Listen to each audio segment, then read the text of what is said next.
if tatanungin niya ako kung re-recommend ako, oh my God, really, very much, highly.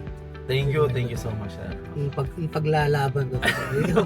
Even sabi ko, ipaglalaban ko to. Oo, actually madami kang kausap si sir, may mga nakausap din siya pero talagang loyal si sir sa atin. Talagang wala kang Sarado na yung mata ni sir sa ibang wala kang maano sa kanya, wala kang mapipintas sa kanya. So, kamusta yung unit, sir? Sir, the unit, I think, yung una wala na akong masabi because yung nag-suggest ako sa kanya, nagtanong, ano yung mga magandang opinion? Wow, mas maganda ngayon yung unit. Mas pinaganda na. Sobrang ganda. Sobrang ganda. Sa mga interesado po na kumuha ng bagong sasakyan, recommend ko po sa inyo si Sir Aisan. Trusted po siya at very accommodating po si Sir. Yung processing, madali lang po. Kaya kung gusto nyo pong kumuha, visit po niya yung social media niya sa YouTube. So, uuwi ngayon sila ma'am, papuntang Ilocos pa ulit, Ilocos Sur. So, dinayo tayo ulit dito ng ating mga minamahal na clients eh. Mitsubishi Montero kasi comfort sa drive eh.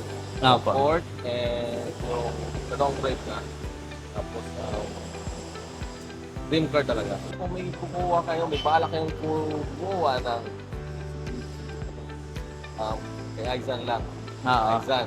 So yung mga seafarer natin dyan ng mga kababayan, si Sir kasi ay isang seaman din, so nagbakasyon na si Sir dito sa Pinas, then plinano niyang i-release na lang pag-uwi, so ito na siya ngayon. So, Napili namin yung expander. oo. Ano na yun? Subok na rin kasi sa mga investor. Expander din po ang gamit. Magaling si Sir sa mabait. Oo, saka mabait din kasi kayo, ma'am.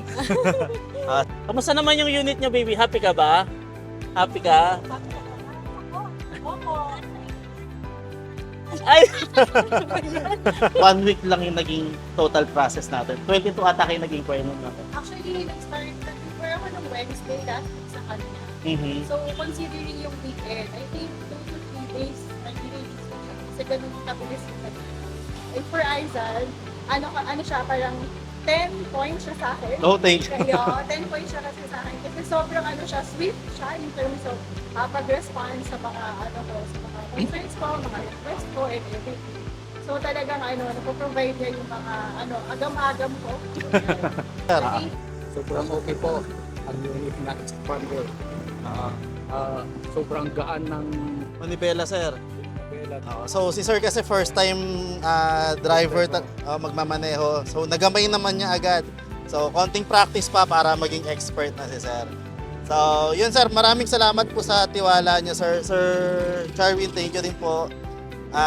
Congratulations sa bagong blessing ng family. Ingatan niyo to sir ha. yes sir. Sir ha, tulungan niyo si Father ha. Yes. Yan. So yun lang po, maraming salamat. Bye-bye.